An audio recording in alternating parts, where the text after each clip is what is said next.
Carefull and welcome to Real Cooking at Home. Today we are doing a braise. We're going to talk about braising, and we're taking a huge piece of meat, a huge pork butt, and we're going to braise it down with some goodness, some fennel and some coriander.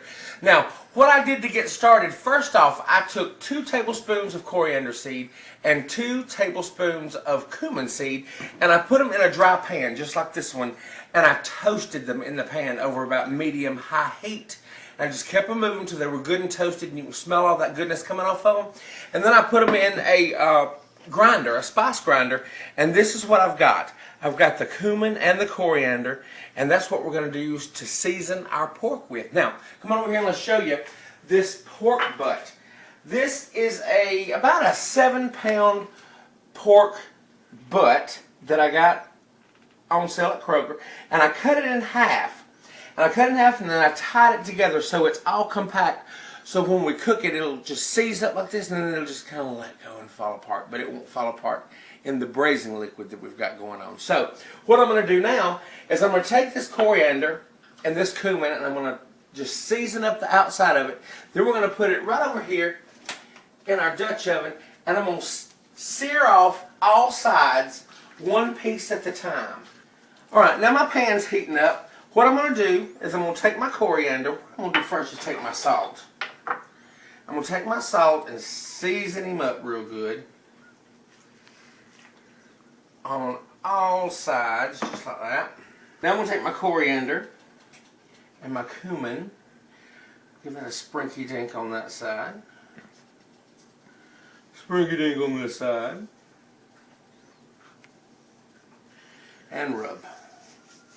Now my Dutch oven is good and hot, so what I'm going to do is I'm going to take this first one, see it's all seasoned up real good, and I'm going to place it in here, that fat side down, give it a good sear on all sides, and then we'll come back and I'll show you what the sear looks like, and then we'll get the other one going in. Alright, now that I've got this one piece seared off on all sides, see that gorgeous brown color? That's what you're looking for. So take this out and reserve that. Then I'm going to take and I'm going to dump my grease, because I'm going to have to put some fresh oil in this pan, because we are searing at a pretty high heat, and you don't want to burn your oil because that will just ruin your dish. So I'm going to drain that grease off just like that. Come back over here, put some fresh olive oil in the pan, a little bit of drizzle, and then I'm going to take our other piece of pork and do the same thing to this one. Now, while that's going, come over here, I'll show you. I've got a large onion that I sliced up, and this is a fennel, a bulb of fennel. So what I'm going to do is I'm going to take this fennel, and I'm going to slice it thin like I did my onion. And this is going to go in and get browned up once the pork shoulder, the butt is browned up. I'm going to drain that oil off that. Then I'm going to put my onions and fennel back over in that pot and brown these up. Now I've took out our other piece of pork, drained off that fat. Now I'm going to put in the onions and fennel and really brown these up. Now when you put in your onions and your fennel, the juice from the onions and the fennel is going to help to deglaze the pan, which is going to be wonderful. Fennel overboard. So that juice is going to help deglaze, pull up all that goodness off the bottom of that pan. And let these go for about 7 to 8 minutes. And now while these are going, I'm going to go ahead and I'm going to chop up our garlic and get our ginger root ready as well. Okay, y'all, come over here and look at these fennel and these onions. That's what they're supposed to look like. They're completely wilted. They've caramelized real good. They've got up all that goodness, the brown bits off the bottom. So now what we're going to do is I'm going to throw in about a 1/4 teaspoon of crushed red pepper flake. I'm also going to throw in sprinkling of salt, just a little like that. Give that a stir around. And now, I've got my garlic and my ginger. I took about 2 inches of ginger and I chopped it up real fine. And this is about 4 cloves of garlic. So I'm going to go ahead and throw this in here. Now that's going to go for about 2 minutes. And then we're going to deglaze the whole thing with some dry white wine.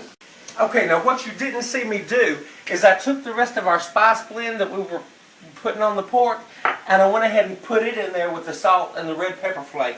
Now what I'm going to do is I'm going to deglaze all this with 2 cups of dry white wine. This is a Chardonnay. Now I'm going to bring that up to a boil, and I'm going to reduce it down by half. Now a good way to know what half is to take your wooden spoon. This is a little tip.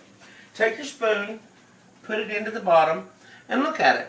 Now when that reduces down to about right there, it's going to be reduced by half. Isn't that festive? I think I learned that from Anna Garden.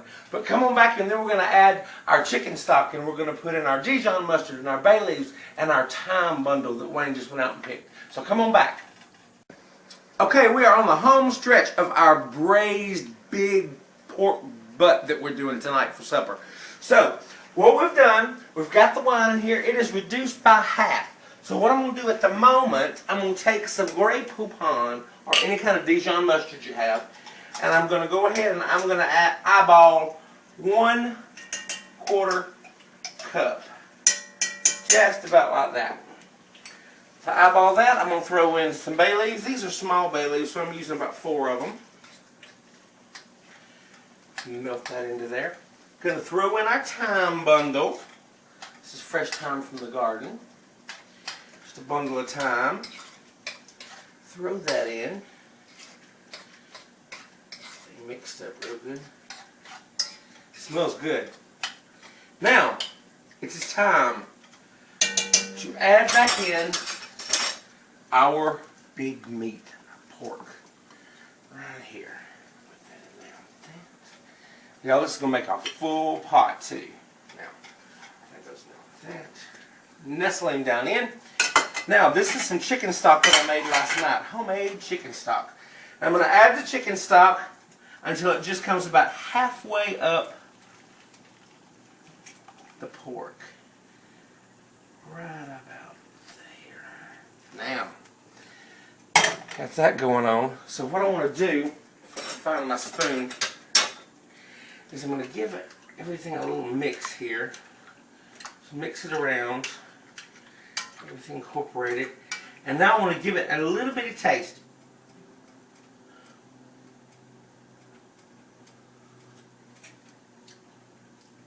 That's good. Ooh, it's good. What I wanted to taste it for was seasoning. I'm going to put a little bit of salt. Because now this is going to come up to a boil. Once it comes up to a boil, I'm going to put this big lid on it, put it in the oven at 375 degrees, and I'm going to let it go for an hour. Then I'm going to flip that meat over. And we'll come back and show you the last time we flip it. Because basically all it's going to be doing is cooking in the oven. I'm going to be flipping it, and I'll show you that once. But this is not a quick cooking thing, as you see. This takes a lot of time, but the payoff is so worth it, y'all. So come on back and we'll show you that flip, and we'll get ready to eat after a while. Okay, now after the pork had been in for 1 hour, I took it out of the oven, took the lid off of it, and flipped it. Then I put the lid back on it and put it back in. Now it's been in for 2 hours. So what I'm going to do is take this lid off. I'm going to look. It's gorgeous. I'm going to take it and I'm going to flip it over one more time. Oh, y'all, I wish you could smell this. It smells so good, and this is just so tender. It's falling off the bone already. Just falling apart. I'm going to flip it again. Now I'm going to leave the lid off, put it back in the oven for 45 minutes. That way the juice can reduce down a little bit, but I'm going to give it a taste.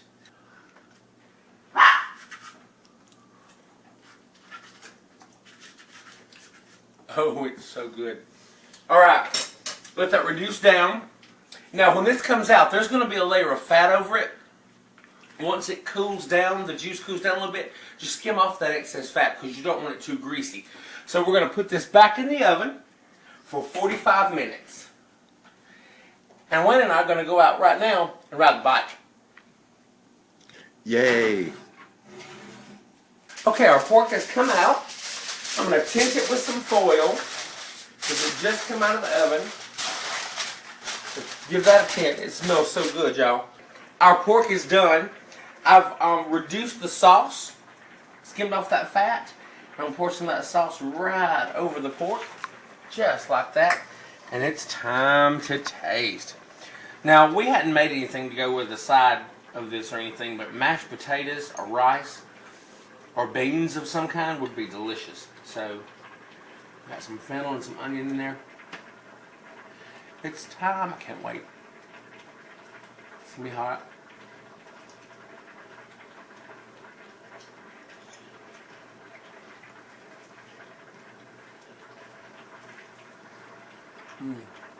Y'all,